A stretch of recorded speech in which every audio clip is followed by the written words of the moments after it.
Hello, vlog people. Okay, this has been such an enormously busy time, like crazy busy. Like busy, crazy busy. I've been so busy with so many things. You know how like there's brunch, you know they created brunch so you could have like that meal between breakfast and lunch? Well, I have been so crazy busy that I have had to create yet another mealtime in between lunch and supper so I can meet even more like important famous people. I call it Lupper. Taking my friend Diann to the airport. She's been with us all week. Well, Danny was gone. And so she's going to ask questions, and this is Diann. Hi, everyone. Hi, Di. I'm so sad that she's gone. First question. Why can't all the men on Broadway look as good as you? God blesses some, and God doesn't bless others. What a horrible... You know what's the weird thing about that question? That's very nice of you, whoever you are. But you know what's really weird about that question? Is that on Broadway, on the stage, people look much better and much younger than they do up close in real life. You can tell from the actual vlogging and the closeness that I, do not have a lot of age on me for the old age of 35 that I am. So, but stage, everybody looks good, so I'm surprised you asked that. There's a lot of very handsome men on Broadway, and I'm not one of them. Okay. Next. Only because I'm not on Broadway right now. Is that so close? Is it all right? Yeah. Okay. Who was your favorite teacher? You know, I never liked my profile. Who was your favorite teacher in school? Who was my favorite teacher in school? And why? I can't even tell from Mrs. Mall. My second grade teacher, Mrs. Mall, and that is because she understood the specific talent. She let me do plays and stuff at an early age. And do you want me to hold it for a second? Sure. I mean, I just don't know where you did there. She let me do plays and things in school. She it's like if there was a little girl that was, I remember Jennifer Fox, who was very, very artistic, and she provided like colored pencils and crayons and things, special things, so she had a way of seeing what someone's specific talent was and giving them an opportunity to let it shine. Next. Is the Al Jolson project still forthcoming? Well, it's forthcoming as long as it's not happening. The Al Jolson project will happen. It's a fantastic piece. I love it. And we were like doing Broadway. We already had our out-of-town theater in Boston. We already had shot the commercial. We already had done costume fittings. On my birthday, in the New York Times, it said, Sam Harris playing Al Jolson. Who else could play this character? It was the most flattering thing. That night at 5 o'clock, something happened and the money fell out. It was the worst birthday I ever had. But you know what? That's show business, and it will come back. And the good news is I was kind of young for it then, and so I really can't get too old. But yeah, I'm going to do it someday. Next question, interviewer. What is it all about the American Idol that you don't care for? Oh, I guess I had mentioned that I don't care for American Idol. It's not that I love a talent contest. God knows I do. But no, you know what it is? It's the cruelty. It's the idea of homogenizing people and trying to make them like somebody else. Trying to make them sing or look or act or something like somebody else. Remember that the reason that they're doing that is because the somebody else was original. When you're copying for marketing purposes, it can never really be as good. So what I don't like about it, I think people should kind of dress the way they want. I think they should sing their own material. I don't think they should be told to sing. That's all marketing stuff, which I get is great. And I love that they have guest stars and Stevie Wonder and stuff.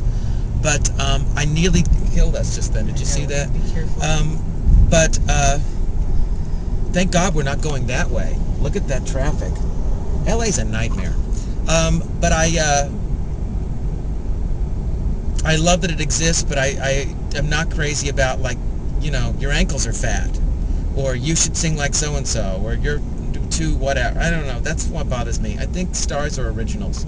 Next question, please. Well, can I ask an addendum to that? Yeah, please. How do you feel about in the beginning when they show all the horrible people, like the worst singers, the first few episodes? Well, I feel a double-edged freedom. I'll tell you why. Because part of me, I think it's horrible. It's exploiting these people who have this dream to come on and do that. On the other hand, I'm the one who pushed the rewind 18 times on on Amazing Race when Shmirna fell over in the armor costume. I couldn't. It was so freaking funny. You are so right. And it's so wrong. And so I do understand the element of laughing at it. Unfortunately, we're laughing at these people with a dream that they came to do. But you know what? If they're going to put themselves in that situation and they're that clueless about their limited gifts, I can't say they deserve it, but I can say it's good television. It's horrible, though, isn't it? It is, but it is good television. Okay. It's like the train wreck. What's the next question? And that was a good addendum. Thank you. What's it like being best friends By the with way, Liza? this is my friend Diann, who I explained in another vlog is an art director. Currently, she works on David Letterman. Prior to that, she's worked on Rosie. She designed for The Sopranos, different soap opera things, different television, different awards things, whatever. She's so talented. She's won 2 Emmys. And I tried to let me keep them in my house and redo the little plate on the bottom to say that they were mine, and she wouldn't have any of it. What kind of a friend is that? Okay. Anyway, what's the next question? Thanks for the shout out. What's it like being best friends with Liza? Well, a hell of a lot better than being best friends with Diann, because Liza actually lets me borrow her Emmys and her Oscars and her all that stuff. So whenever I want to show off, I just say, Liza, can you hand me a few awards? And she's like, sure, baby. And she gives me the awards. Dinah? Who's Dinah? Diann is very greedy with her awards.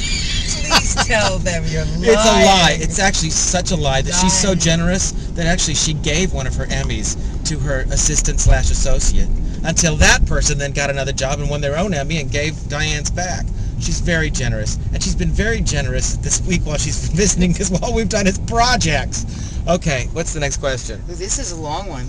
Okay. This is. I don't know how long this is going, and this could be past my thing. If it is, I'm just telling you now, it'll cut off and I'll do it to another vlog. Hey there, I had to interrupt the car thing because it went on so long that I had to just cut it in half, used one of it for one vlog and one for another. I'm answering a couple of quick questions. Have you seen Hairspray the movie? How do you think it compares to the play? And have you seen Spring Awakening? So many questions. Well, yes, of course, I've seen everything. I saw the play Hairspray. My dear friend Marissa Winokur, who I did hair with, won a Tony for Tracy Turnblad on Broadway. And the movie, my God, Craig Zadan and Neil Marin, who are friends of mine, produced it. And I just think it's sensational. It's my favorite summer movie. And Mark Shaman and Scott Whitman wrote it, who are friends of mine. I've known forever. And it's so powerful and funny and charming. And the sound alone was so spectacular. Loved it. And you know what I love the most about it? As many stars as they had in it, name people, the people who really popped for me were the people who aren't as well known.